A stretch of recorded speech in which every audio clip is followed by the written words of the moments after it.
इसलिए भगवान शंकर ने मैया पार्वती से कहा है, देवी भगवान तो भक्त के प्रेम के वशीभूत होते हैं। भक्त जिस रूप में चाहता है भगवान उस रूप में आ जाते हैं।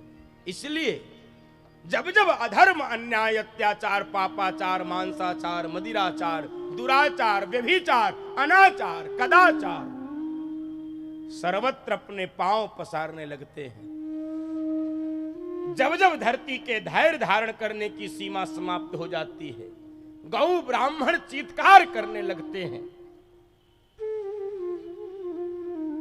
तब तब भगवान इस धरा धाम पर तब तब प्रभुधरि विविध शरीरा। तो मैया पार्वती ने कहा, कब कब बोल दिए, जब जब होई धर्म कर हानि, बाढ़ई असुर अधम अभिमानी। राम सिया राम सिया राम जय जय राम। राम सिया राम जय जय राम। जब जब गीता में कहा, यदा यदा ही धर्मस्य ग्लानिर्भवति भारत अभ्युत्थानम अधर्मस्य तदात्मानं सृजाम्यहम्। तब तब मैं किस काम के लिए आता हूं? 3 काम के लिए प्रभु आते हैं, अवतार लेते हैं। परित्राणाय साधूनां, विनाशाय च दुष्कृतां, धर्म संस्थापनार्थाय। भगवान सज्जनों की रक्षा के लिए आते हैं, दुष्टों के विनाश के लिए आते हैं, धर्म की स्थापना के लिए। और सुनो, केवल वो 2, 4, 10, 20 बार नहीं आते हैं, हम सब के लिए भी आते हैं, हम सब के लिए भी। चूंकि हम लोग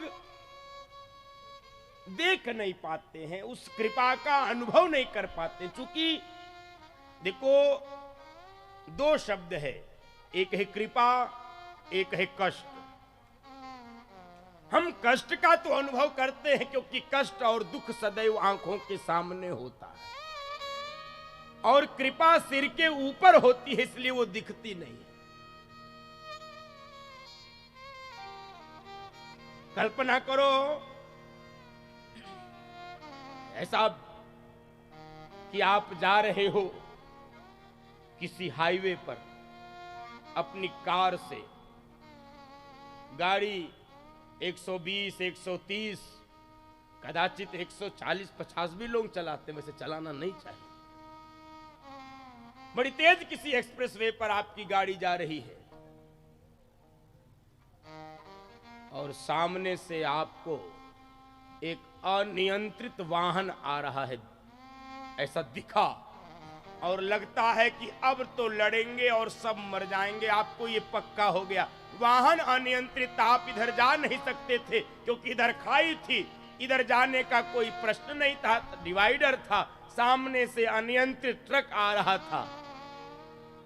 और बंधुओं, माताओं, आपको लगा अब लड़े, तभी एक बड़ा भारी जानवर आ जाता है और उस ट्रक से लड़ जाता है। जानवर तो कट के मर जाता है, आपकी गाड़ी बगल से निकल जाती है, ट्रक चूंकि रुक जाती है। वो जो आया था जानवर बीच में कटकर मरने के लिए, वो कौन था? तब तब प्रभु धरि विविध शरीरा, हरहि कृपा निधि सज्जन पीरा। सिया राम जय जय राम। राम सिया राम जय जय राम। इसलिए देवी,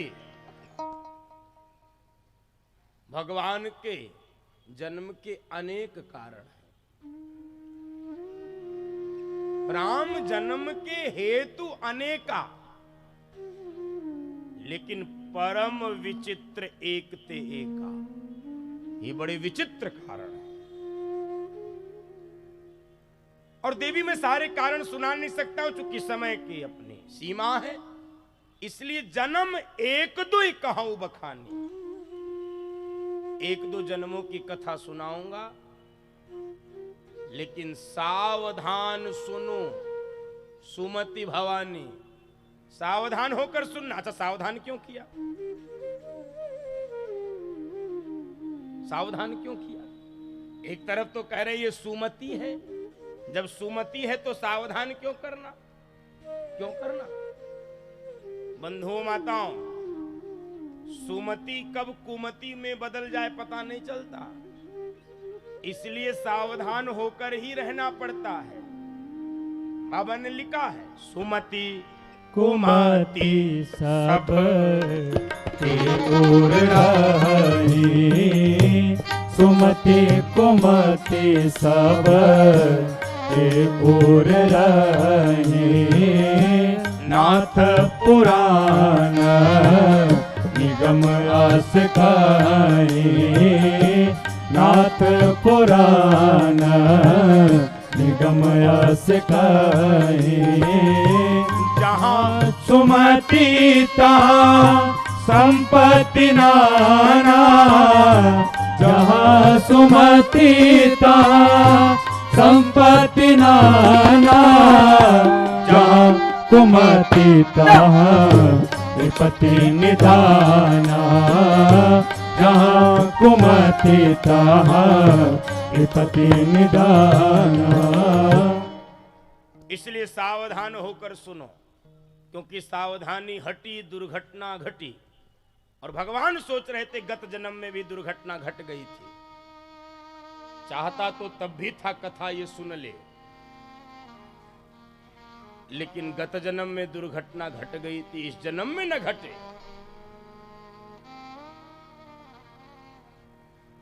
देवी पहला कारण जय और विजय, जय और विजय।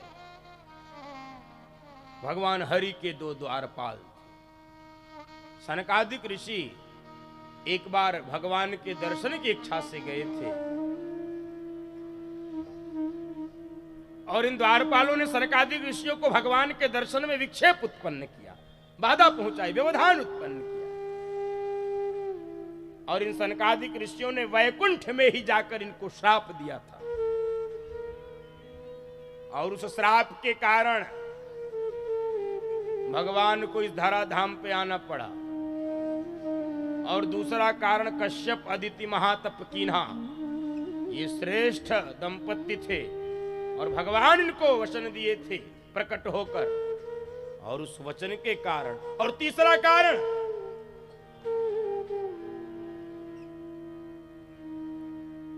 जलंधर की पत्नी सती वृंदा,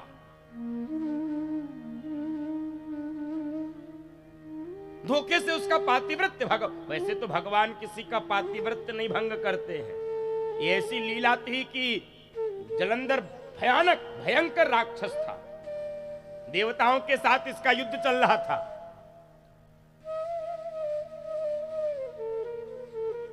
और इसकी पत्नी साधना पर बैठी थी, और इसको वरदान था जब तक इसकी पत्नी साधना पर बैठी रहेगी तब तक जलंधर को कोई युद्ध के मैदान में पराजित नहीं कर सकता।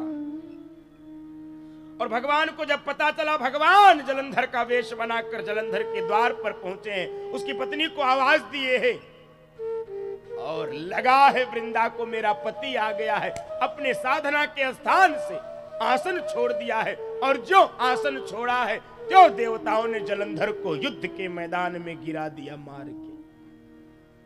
और जब वृंदा को पता चला है कि धोखे से ही मेरे साथ हुआ है, भगवान को श्राप दिया। और बंधुओं माताओं, वो जो तुलसी और शालिग्राम की कथा आप सुनते हैं, वो यही कथा है।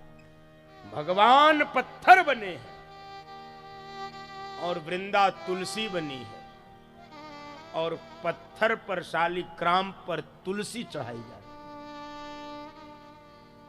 और चौथा कारण भगवान शंकर कह रहे हैं, देवी विस्तार से सुनो। नारद श्राप दीन एक बारा। नारद साप दीन एक बारा। कल्प एक तेहि लगी अवतारा। कल्प एक तेहि लगे अवतारा। गिरिजा चकिता भाई सोने वानी। गिरिजा चकिता भाई सोने वानी। नारद विष्णु भगत मुनि ज्ञानी। नारद विष्णु भगत पुनि ज्ञानी। कौरन कवन श्राप मुनि दीना। कौरन कवन श्राप मुनि दीना। का अपराध रमापति कीना। का अपराध रमापति कीना। नारद जी ने एक बार श्राप दिया, पार्वती जी एकदम उखड़ गई। कैसी बात करते हो हैं? एक तो नारद जी विष्णु के भगत, दूसरे महाज्ञानी, और वो क्यों श्राप देंगे? अपराध हुआ होगा तो भगवान से हुआ होगा। का अपराध रमापति कीना। इसलिए इस प्रसंग को थोड़ा विस्तार से सुनाइए। मुझे ये घोर आश्चर्य हो रहा है। यह प्रसंग में कहे हो पुरारी, मुनि मन मोह आचरज भाई। देखो, मानस के दो ऐसे प्रसंग हैं जो हसीले हैं, रसीले हैं, चुटीले हैं, लेकिन जीवन की गंभीर समस्याओं का समाधान करने वाले हैं। एक नारद मोह का प्रसंग और दूसरा सुपर्णखा का प्रसंग। ये दोनों शादी करना चाहते हैं। नारद जी भी शादी करना चाहते हैं, सुपर्णखा भी शादी करना चाहती है। एक को लड़की ने रिजेक्ट किया, एक को लड़के ने रिजेक्ट किया। शादी दोनों चाहते हैं। और बंधुओं माताओं, परिणाम क्या हुआ? एक को बंदर का मुंह मिला और एक की नाक कान कटी। नारद मोह का प्रसंग क्या संकेत करता है? दो छोटी छोटी बातें आपको बताऊं, विस्तार से इस प्रसंग में नहीं प्रवेश करूंगा। एक तो कई बार हम सबको अपनी सद्वृत्तियों का भी अहंकार हो जाता है। अहंकार किसी भी प्रकार का ठीक नहीं होता। हमको अपनी सद्वृत्तियों का अहंकार हो जाता है। हम बड़े तपस्वी हैं, ये भी अहंकार हो जाता है। हम बड़े विद्वान हैं, ये अहंकार हो जाता है। हमको कोई डिगा नहीं सकता, अहंकार है। और यही अहंकार हो गया नारद जी को। काम भी मेरी साधना को नष्ट नहीं कर सकता। भगवान शंकर से जाकर कह दिया। भगवान शंकर ने कहा, सुनो, हमसे तो कह दिए ठीक है, विष्णु से मत कहना। नहीं माने, उनसे भी कह दिए। हो गई लीला। ऐसी रचना रच दिया,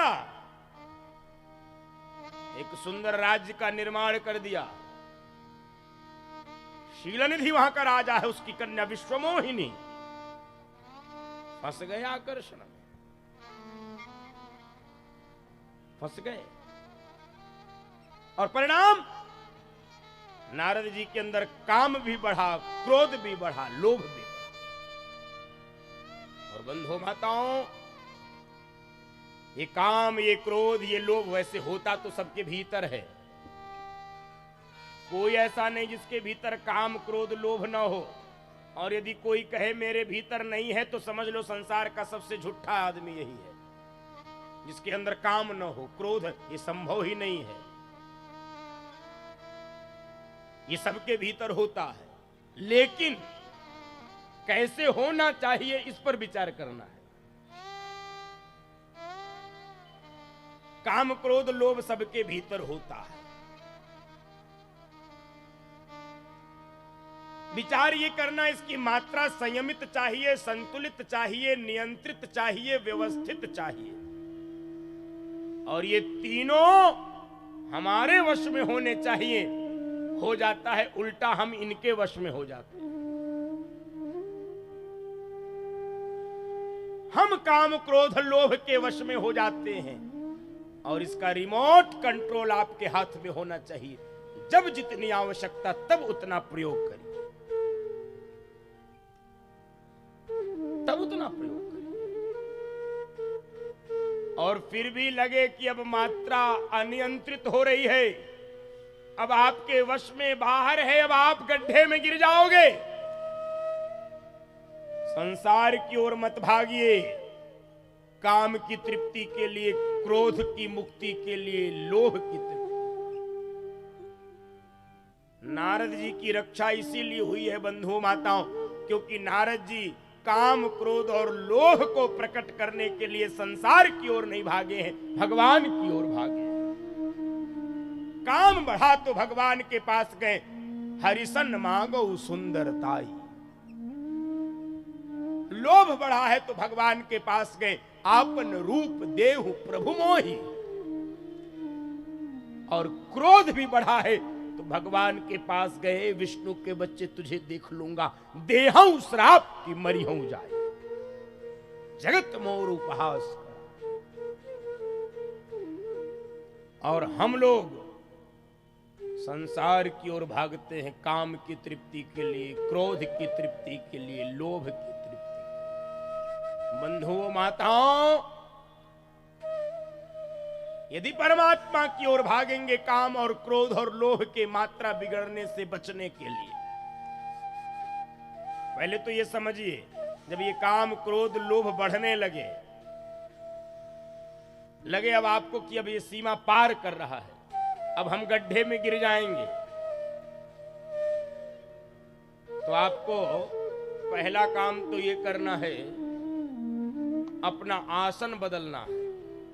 मान लो बैठे बैठे आपके मन में ये विचार आ रहे हैं काम के, क्रोध के, लोभ के, तो आप खड़े हो जाइए। खड़े खड़े आ रहे हैं तो चलने लगिए, चलते चलते आ रहे हैं दौड़ने लगिए, दौड़ते दौड़ते आ रहे हैं बैठ जाइए, लेट जाइए। आप अपना आसन बदल दीजिए, विचारों का क्रम टूट जाएगा, गड्ढे में गिरने से बच जाएंगे। पहला सूत्र तो ये, क्योंकि सारा खेल यहां से होता है, सारा खेल यहां से। इंद्रियां तो काम क्रोध और लोभ को प्रकट करती हैं, पहले वो प्रवेश करता है आंखों के मार्ग से आपके मन में प्रवेश करता है। और दूसरा, यदि इससे भी लगता है काम नहीं चल पाएगा, बस सब कुछ छोड़कर चले जाओ अपने कक्ष में, अपने गोविंद के पास, अपने ठाकुर के पास, और कमरा बंद कर दो। जैसे बालक फूट फूट कर रोता है, वैसे रीढ़ की हड्डी सीधी करके भगवान के पास जाकर रो, प्रभु रक्षा करो। हे गोविंद हे गोपाल हे दया निधान, हे गोविंद हे गोपाल हे दया निधान, हे गोविंद हे गोपाल हे दया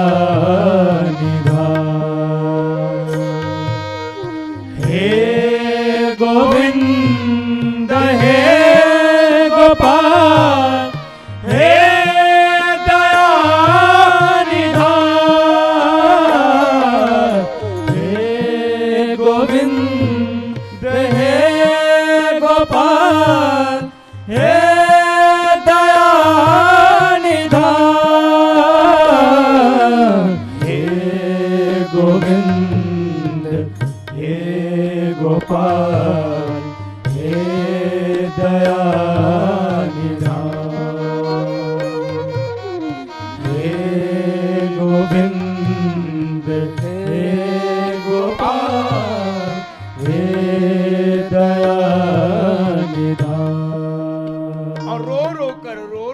भगवान से पुकारो, प्रभु रक्षा करो, प्रभु रक्षा करो, प्रभु रक्षा करो। और बंधुओं माताओं, जो सब प्रकार से भगवान के श्री चरणों में समर्पित हो जाता है, तन से, मन से, धन से, प्रभु क्यों बनाया कामी, क्यों बनाया क्रोधी, क्यों बनाया लोभी?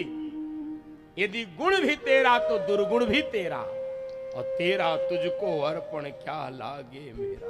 ये प्रयत्न पूर्वक करना पड़ेगा। और बंधुओं माताओं, जो इस प्रकार से सब प्रकार से भगवान के चरणों में समर्पित हो जाता है, तब भगवान भी घोषणा करता है कि हम ऐसे भक्तों की रक्षा उसी प्रकार से करते हैं जैसे बच्चे की रक्षा उसकी मां करती है।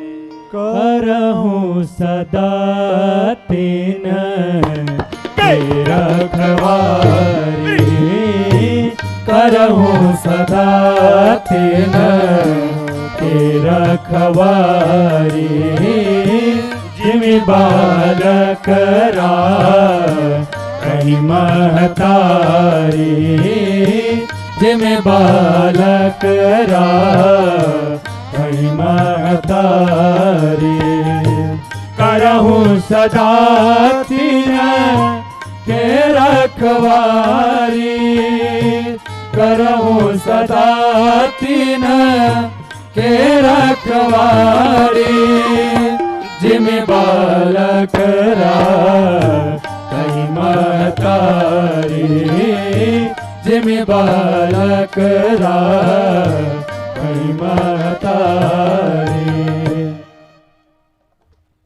भगवान ने कहा जैसे बच्चे की रक्षा उसकी मां करती है, महतारी, कितना सुंदर शब्द है महतारी।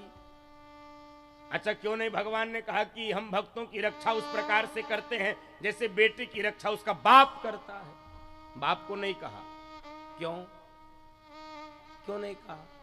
बाप भी तो कह सकता था, लेकिन भगवान को डर था कि नहीं, बाप कहना ठीक नहीं होगा, मां जैसे हम रक्षा करेंगे। देखो, ये जितने भी बाप कैटेगरी के रिश्ते होते हैं, बाप है, दादा है, बाबा है, काका है, चाचा है, नाना है, फुफ्फा है, मौसा है, मामा है, जो भी है, अंकल है, डंकल है, जितने भी रिश्ते, ये छोटे बच्चे को प्यार तो करते हैं, बहुत दुलारते हैं, लेकिन कब? इनको मैया जब बढ़िया नहला धुला देती है, बढ़िया क्रीम पाउडर लगा देती है, बढ़िया कपड़े पहना देती है, बढ़िया दूध पिला देती है, जब ये बाप जान जाते हैं अब ये सज गया है, अब ये बढ़िया पेट इसका भरा, तब इनका प्रेम उमड़ता है। और गोद में लेके 5 मिनट, आजा मेरा मुन्ना, लल्ला, बाबू, अरे कहाँ था मैं? अब मान लो थोड़ा सा गुनगुना सा कर दे वो, तब खराब कर दे। ये भगवान जानते थे ये छोड़ देगा कभी न कभी। भगवान को ये भय रहता है ये बाप तो छोड़ ही देगा, इसलिए कहा कि जैसे मां रक्षा करती, मां तो किसी भी प्रकार में पूरे रात बच्चा कपड़ा गीला करता है, बिस्तर गीला करता है, मां पूरे रात जागती है, बच्चे के कपड़े को बदलती है, बार बार अपने को गीले पे सुलाती है, बच्चे को सूखे पे सुलाती है, बार बार वो नींद खराब करती है। लेकिन बंधुओं माताओं, कभी भी मां के माथे पर सिकन नहीं आती है, कभी भी मां का मुंह नहीं बनता है। इसलिए दुनिया में जो मां कर देती है वो संसार में कोई नहीं कर सकता है, ये भगवान जानते हैं बंधुओं। इसलिए कोई ऋण से उऋण नहीं हो सकता, कोई नहीं हो सकता, इस ऋण से कोई उऋण नहीं हो सकता।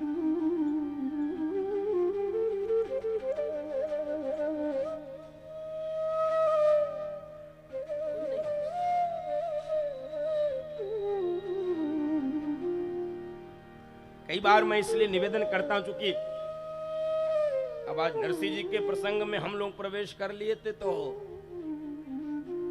वो प्रसंग अपने में बहुत विस्तृत था, बड़ा मार्मिक था, तो एक निवेदन कर दूं इस प्रसंग में।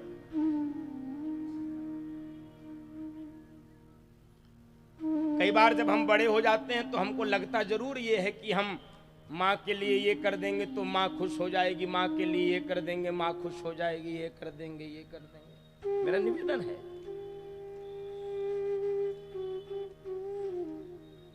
माँ को कुछ नहीं चाहिए, आप कुछ नहीं चाहिए, लेकिन वो याद सब रखती है बंधु माता, वो याद सब रखती है। और मैं तो हाथ जोड़कर निवेदन कर रहा हूं, यदि कुछ मां के लिए कर सकते हो तो इतना ही करना, कभी अपनी बूढ़ी मां को अपने पत्नी के सामने डांटना मत, बोलना मत, समझाना मत। बंधुओं माताओं, जब जवान बेटा अपनी पत्नी के सामने अपनी बूढ़ी माँ को डांटता है, समझाता है, एकदम बूढ़ी माँ की छाती फट जाती है और बूढ़ी माँ को वो दिन याद आने लगता है, किसी को 9 महीने अपनी कोख में रखा था इसी दिन को देखने के लिए, इसी दिन को देखने के लिए।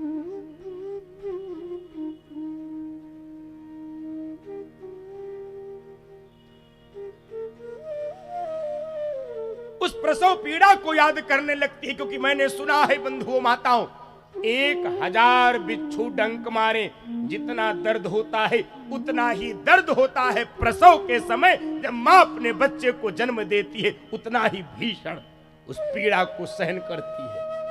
वो उसको याद करने लगती है कि इसी दिन के लिए इसको मैंने अपनी कोख में रखा। अपनी मां को मत सताओ, अपने बाप को मत सताओ, मैं दोनों जोड़ देता हूं। ये बूढ़े माँ बाप आपके पास इसलिए अभी तक बने और बचे हैं क्योंकि आप भाग्यशाली हो, आपको आशीर्वाद मिल रहा है। उनसे पूछो जिनके धरती पर मां नहीं है, बाप नहीं है। मेरा निवेदन है, कुछ नहीं चाहिए उसको, आपका रुपया, आपका पैसा, आपका गाड़ी, आपका घोड़ा, आपका बंगला, आपका ये धन दौलत, ये शोहरत उसको नहीं चाहिए, नहीं चाहिए। क्या चाहिए उसको? बूढ़ी माँ आपके घर में होती, देखो बूढ़ों को बहुत तिरस्कृत किया जाने लगा है आज के युग में, और मैं तो इसलिए ये बात कह रहा हूं, बड़ी जिम्मेदारी के भाव से कह रहा हूं। देश में वृद्धाश्रम बढ़ने लगे हैं। आप थोड़ी कड़वी लग सकती मेरी बात, मैंने देखा अपनी आंखों से, बेटे और बहू के कमरे को देख लीजिए और बूढ़े माँ और बाप के कमरे को देख लीजिए। मैंने देखा है कहीं कोने में खटिया पड़ी हुई है, कहीं कोने में जीवन व्यतीत कर रहे हैं। अरे क्या नहीं तुमको दिया, तुमको जीवन दिया है, आज उनके साथ ये व्यवहार किया जा रहा है। बूढ़े हो गए तो आप उनको छोड़ दोगे, उनकी सेवा नहीं करोगे। वो बीमार है, वो खांसते हैं, उनके कफ निकलता है, उनके क्रियाएं हो जाती हैं, तो आप उनको दूर करोगे? आपकी आत्मा नहीं रोती है? बंधुओं माताओं, ऐसा दिन इस देश में देखना पड़ेगा। अब केवल संपत्ति का बंटवारा नहीं होता, अब तो माता पिता को भी बांटने लगे लोग। 2 भाई हैं, 4 भाई हैं, तो ये तय होता है कि पिताजी को कौन कितने दिन रखेगा, माँ को कितने दिन कौन रखेगा, कौन रखेगा। नहीं नहीं, अब बहुत हो गया, अब यहाँ जाओ, अब वहां जाओ, और ये बूढ़े बेचारे दर दर भटकते, जिन्होंने इतना बड़ा किया, पाला पोषा, आज वो दर भटक रहे। मेरी हाथ जोड़कर प्रार्थना है, कुछ मत करिए, कोई कथा प्रवचन मत सुनिए, कोई दान मत करिए, कोई तीर्थ मत करिए, कोई सत्कर्म मत करिए।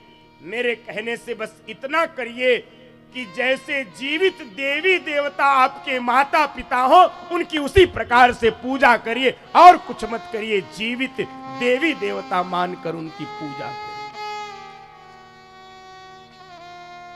मत पूजिए पत्थर की मूर्ति को, लेकिन ये माता पिता वृद्ध आपके जीवित देवी, आपके वाणी से यदि आचरण से उनको कष्ट हुआ, आपका पैसा, आपका रुपया बंधुओं माताओं मिट्टी के समान। बड़ी कठोर बात बोल रहा हूं, कुछ मत करो, कुछ मत करो। इतना कर दो, शाम को लौटो अपने ऑफिस से, मकान से, दुकान से, खेत से, खलिहान से, कहीं से भी लौटो, बच्चों से बाद में मिलो, पत्नी से बाद में मिलो, कपड़े बाद में बदलो, सीधे माँ के पास चले जाओ। कुछ मत करो, कुछ मत करो, माँ के चरणों के पास बैठ जाओ। कुछ नहीं चाहिए, मैं बहुत विश्वास के साथ बोल रहा हूं, कुछ मत दो, केवल 2 बार उसके चरण दबा लो। माँ कैसा रहा दिन, सब ठीक तो है, कोई कष्ट तो नहीं है, कोई तकलीफ तो नहीं है। बंधु माताओं, 4 प्यार से बात कर लोगे, उस बूढ़ी माँ के स्तनों में दूध छलक पड़ता है। आज मेरा बेटा मेरे पास बैठकर मेरी कुशलता पूछ रहा, मेरी कुशलता पूछ रहा। मेरा निवेदन है आप सबसे हाथ जोड़कर, यही मेरी कथा की सार्थकता होगी, यही दक्षिणा होगी। कोई बूढ़ा बाप, कोई बूढ़ी माँ घर में न सताई जाए, न सताई। हमने एक घटना पढ़ी थी, कांप जाता है, कलेजा कांप जाता है पढ़ने के बाद ही। एक बेटे बहू एक विधवा माँ के साथ रहते थे, उनके पति नहीं थे, उस माँ के रहते थे साथ। इसी उत्तर प्रदेश की घटना, सत्य घटना।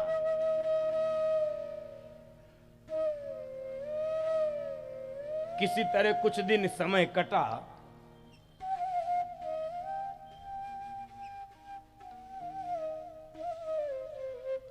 और रोज रोज बहू कहती थी अपने पति से कि कब तक इस बुढ़िया के चक्कर में फंसे रहो, अब तो चलो, अब तो चलो, अब तो चलो, रहने दो, नौकर रख दो, ये यहाँ पर रह लेगी, चलो चलो चलो चलो।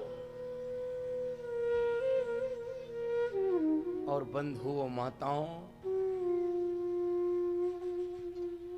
अपनी पत्नी के बात में आकर बेटा अपनी विधवा मां को छोड़कर नौकरों के सहारे चला बाहर नौकरी करने के लिए। अपने बेटी और अपनी पत्नी के साथ वो बूढ़ी माँ अकेले रहने लगी है अपने कमरे में। माँ तो माँ होती है, अब रहने लगी।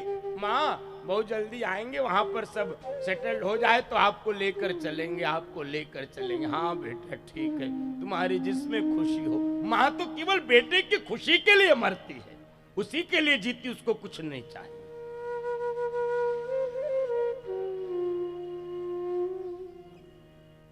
और बंधुओं माताओं, बेटा चला गया, बहू चली गई, उसके पोते पोती चले गए। और ये फोन करती थी, बेटा हाँ माँ अभी जरूरी मीटिंग में शाम को करेंगे। पूरे शाम पूरी रात प्रतीक्षा करती थी, मेरा बेटा हमको फोन करेगा, मेरा हाल चाल। फिर फोन करती थी, बेटा माँ अभी जरूरी मीटिंग में हूं, मैं बहुत जल्दी आपसे बात करूंगा। नहीं किया। एक दिन फोन की, बेटा फोन काटना मत प्लीज, सुन लो, एक बार हमको बुला लो, या तो तुम आ जाओ, तुमको जी भर के देख ले, और कुछ नहीं चाहिए, बहुत दिन हो गया तुमको देखे। माँ फूट फूट कर रोने लगी। बेटे ने कहा हाँ माँ बहुत जल्दी आएंगे, बहुत जल्दी आएंगे। प्रतीक्षा करती रही। बेटे को फुर्सत नहीं मिल रही है कि हम अपनी बूढ़ी माँ को देख ले, एक बार मिल ले, अपने पास। अरे क्या ले लेती तुम्हारा, एक कमरे में एक कोने पे 2 रोटी खा के ये बूढ़ी माताएं पड़ी रहती, क्या आपका ले लेती है, क्या आपका ले लेती। नहीं आया, नहीं आया, नहीं आया। और बंधु माता, इसकी बूढ़ी विधवा माँ अपने बेटे की याद में तड़प तड़प कर मर गई। कई दिन तक फोन नहीं आया, कई दिन तक इनको कोई सुध नहीं है, और इसका घर कई दिन तक नहीं खुला। पड़ोस के लोग दरवाजा तोड़े, पुलिस को बुलाए। इसकी मां मरी धरती पर पड़ी। इसको सूचना किया गया है, बंधु माताओं ये आया, जीते जी नहीं आया, मरने के बाद आया। इसकी मां धरती पर पड़ी थी। और बंधु माताओं, मां के पास केवल 2 वस्तुएं पाई गई। मां के पास कुछ दवाई के पत्ते और अपने बेटे की फोटो थी। उसी से लिपट कर मां अपने बेटे के वियोग में प्राण छोड़ दी। बंधुओं माताओं, हाथ जोड़कर प्रार्थना, अपने बूढ़े माँ बाप को मत सताइए। और मुझे तो लगता है कि वास्तव में परमात्मा ने यदि आपको कोई उपहार दिया है, आपको कोई कृपा दी है, तो आपके साथ आपके बूढ़े माँ बाप रहें और आपको आशीर्वाद देते रहें। इससे बड़ा कोई सुख नहीं है संसार में बंधुओं माताओं, इससे बड़ा कोई सुख नहीं है। गाया है ना, ये तो सच है कि भगवान है मगर फिर भी अनजान है। ये तो सच है कि भगवान है मगर फिर भी अनजान है। धरती पे रूप माँ बाप का उस विधाता की पहचान है। ये तो सच है कि भगवान है।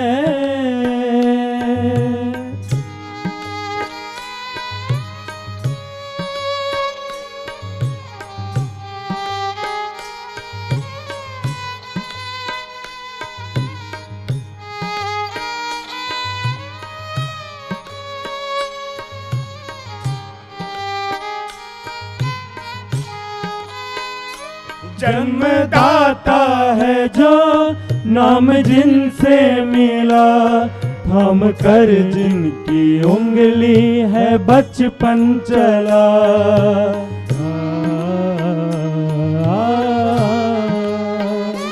कांधे पर बैठ के जिनके देखा जहां, ज्ञान जिनसे मिला क्या बुरा क्या भला। इतने उपकार है क्या कहें, ये बताना न आसान है। धरती पे रूप माँ बाप का उस विधाता की पहचान है। ये तो सच है कि भगवान है।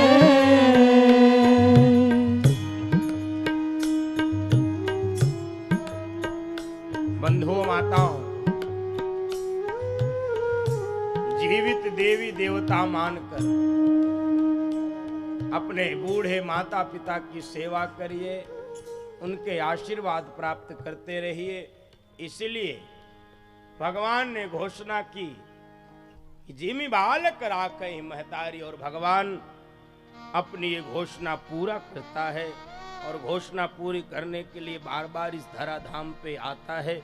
ऐसे अनेक भक्तों की रक्षा की है, चूंकि भगवान की घोषणा निरर्थक नहीं जाती है। भगवान जो घोषणा करता उसको पूरा। अनन्यास चिंतयन्तो माम ये जनाः पर्युपासते तेषाम नित्याभियुक्ता नाम योगक्षेमं वहाम्यहम्। हम ऐसे भक्तों की योगक्षेम की रक्षा करते हैं, चिंता करते हैं, जो अनन्य भाव से हमको भजते हैं। और नारद जी की रक्षा हो गई।